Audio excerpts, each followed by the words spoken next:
Hello everybody, here we are with some more Algebra 2, section 8.5. The end is near.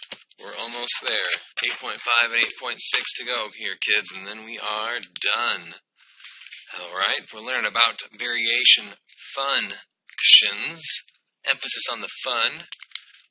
We have 4 different types to learn about today, and they should all be pretty obvious. Okay, just important to remember how to set them up. Okay, and again, their names should hopefully give it away. There's really only 2 to remember, and then there's 2 more that are very closely related to the first 2. Okay, direct variation. 2 quantities are directly related. If one goes up, the other goes up. If one goes down, the other goes down. Okay, this is our multiplication function. Y equals a constant k times x. Okay, so y and x are your variables, k is your constant, your number. That'll always be there for every time that you use this. Okay, so it's like linear graphs are direct variation. Okay, as x gets bigger, y gets bigger.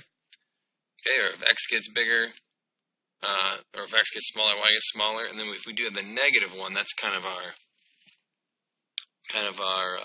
asterisk problem there. Okay, you're still changing at a constant rate. It's just that one of them is getting more negative. They're both, one's getting bigger, the other one's getting bigger, but in a negative direction. Okay, so this is our multiplication one. Y equals k, constant k times x. That's very important to remember how to set it up. So a lot of the problems are going to start off like this. They're going to be like a sentence. Okay, if y varies directly as x, okay, boom, direct variation. Y varies directly as x. Okay, and y equals negative 20 when x equals 4. Find y when x equals negative 6. So this is how most of them are going to be. Just like that, like a story problem or a sentence problem. There's no story. Okay, so option 1, which is the recommended option here, is to solve for k. So I'm going to set it up. Y equals k times x. We almost have to work backwards. Okay, so we have to start with this one, and a lot of the times this one's going to be the second one. So a lot of the times it's going to be you're working backwards. Okay, so find the one that they give you both for. Negative 20 for y equals k times x is 4. Okay, it's a pretty easy problem here. We're just going to divide by 4. Alright, negative 5 for k. That's not what it wants, though. That's not the end. Find y when x equals negative 6. So now I know my k. Alright, and find y when x equals negative 6. Now I'm going to put negative 6 in there. Negative 5 from our k, negative 6 from our x. Negative 5 times negative 6, positive 30. Alright. So that is option 1, the recommended option. Okay, I'm going to recommend that we just always set them up in whatever formula it gives you first, and then do the solving for k method, and then do a part 2 where you solve for the variable that they want you to find. Okay, if you read the book examples, they're going to recommend proportions, which can be easier at first, but as you get going, you have to remember more and more and more formulas, and it makes it a little confusing as we go, and it gets more and more difficult. But yes, it's going to look easy here right away. So notice at both times, or in the problem here, it's going to give you two kind of situations. Y equals negative 20 when x equals 4, and unknown y when x equals negative 6. So there's 2 situations. So that what the book would suggest is doing this. Alright, so we're going to have y1 equals k times x1, and y2 equals k times x2. Because it's the same constant, that's why it's a constant. It's the same every time. So if I solve for that, both times here we're dividing by our x. seeing k equals y1 over x1 and k equals y2 over x2.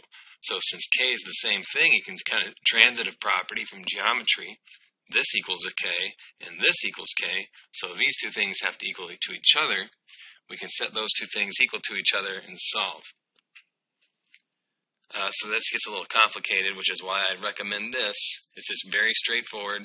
Set up the equation, solve for k, find the missing letter. Okay. So here we go over here. Negative 20 and 4 equals y over negative 6. So yeah, it looks pretty easy when it's just this, but as we get into the more complicated things besides direct, it gets a little more involved. So times negative 6, and we'll have positive 120 over 4, and we'll still get 30 for y. So if you're following the book, they're always going to do these proportion things, and these proportion things change every time. The proportion rule changes every time for each type of variation, whereas the equation procedures are always the same. Put in the letters that you know, solve for k, put that back into the second option, put in the letters from the second option that you know, solve for your last letter. Always the same. Recommend this one. But if you're following the book examples, this is what they're doing. Okay, joint variation. Okay, if you got a joint checking account, it means you got two or more people sharing that same account. Okay, so it's one quantity varies directly as the product of two or more quantities. So the example here is going to give you x and z. You could have xwz, you could have 3, you could have 4 things. Two or more quantities. So it's multiplication, but with 2 or more. Okay? It'll be 2 or more. It's the same thing, just more letters on the back. So, example. Y varies jointly as x and z. So y is going to equal our constant k times x times z.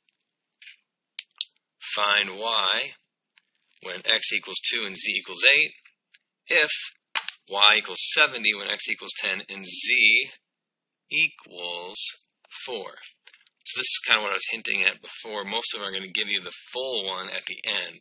So you're going to have to work backwards. Here's my full one. By full, I mean I have all the letters. Okay?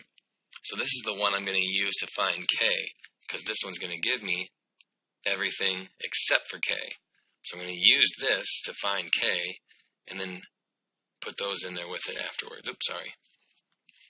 So your first one, y equals k times x times z. Y is 70. Don't know k yet. X is 10. Z is 4.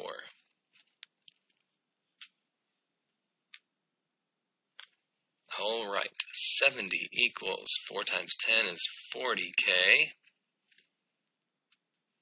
Divide by the 40. 70 over 40 is 7/4. We'll leave it as a fraction. We're not scared of fractions. Okay, so there's part 1. Now we're going to put this back up here.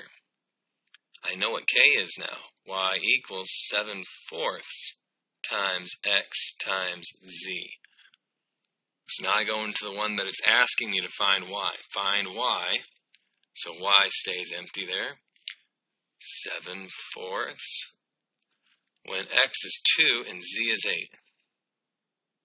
So I put that in for x and that in for z. 7/4 times 16. Okay, you can maybe do some mental math if that. Maybe 16 divided by 4 first and then times 7.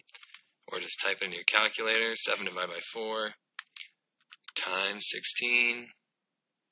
We should be getting 28. So jointly is just double or more multiplication. More direct. Okay? Direct is multiplication. Jointly, more than one. If direct is multiplication, inverse is going to be our division. One goes up, well, the other one goes down. Okay? You just need to know inverse is our division. Y equals k divided by x instead of k times x. Y equals k divided by x. And k is, again, our constant, so it's always going to be a number there. We just have to solve for that number to begin with. If y varies inversely as x, so this is our division one, and y equals 24 when x equals 4, find y when x equals 12. So this is the one that they're going to give us. Both of them are given there. We're going to use that one to find k. So y equals k over x. 24 for y. I don't know k over 4. So 24 equals k divided by 4. Got to solve for k. So instead of dividing by 4, to solve, we're going to multiply by 4. 4 times 24, 96 equals k. Now I know my constant. Now I can do my real one. Y equals 96 divided by x. Find y when x is 12. Y equals 96 over 12. Okay, what do you think? 96 divided by 12? 8. Piece of cake.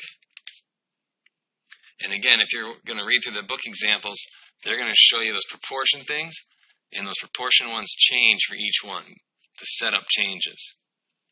Okay, so it gets a little complicated. This way, you just got to remember the one thing for each one, solve for k, and now go forward from there. All right, combined is just like what you think. Combo. Okay, you're going to have both going on. Combined variation is a combination of direct and indirect.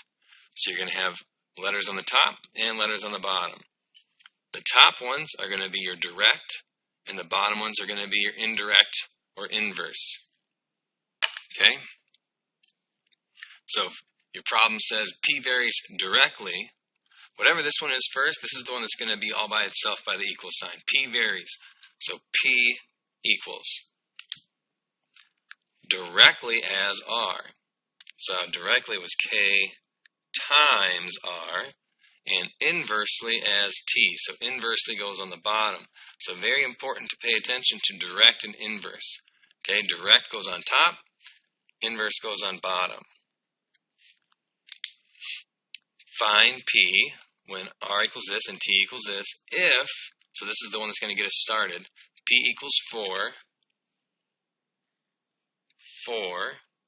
I don't know K yet, times R is 2, divided by T is 20. So we're going to solve for K.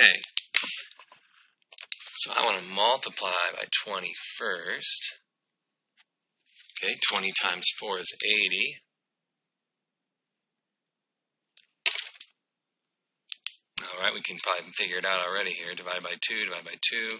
So K is going to equal 40. Now for the real one. P equals K times R over T. And I know that K is 40. Find P when R is 10. And T is negative 80. So we're going to have 400 over negative 80. Okay, we can type that into the calculator. Maybe cancel out a 0, 40 over negative 8. We should be getting negative 5. Okay, so the important thing here, and to use your note sheet for the first couple problems, all right, is to these formulas. Combined. The direct one's on top, the inverse is on the bottom. Inverse is on the bottom. Okay? Jointly is just the only difficult one. Both are multiplication. Okay? Direct multiplication. Constant times x. Joint, more than one of them. So we're going to have constant times x times z, or more letters. Inverse is a division one. Combo or combined is you got a mix. It directly goes on top for multiplication, just like we talked about earlier. Division is our inverse. That one's going to go on the bottom. All right. Let's see what we can find for homework here. Let's keep it short and sweet. Page 566. 566, let's go 7 through 23 odd, plus 29 and 31. All right, guys, thanks for watching. Good luck.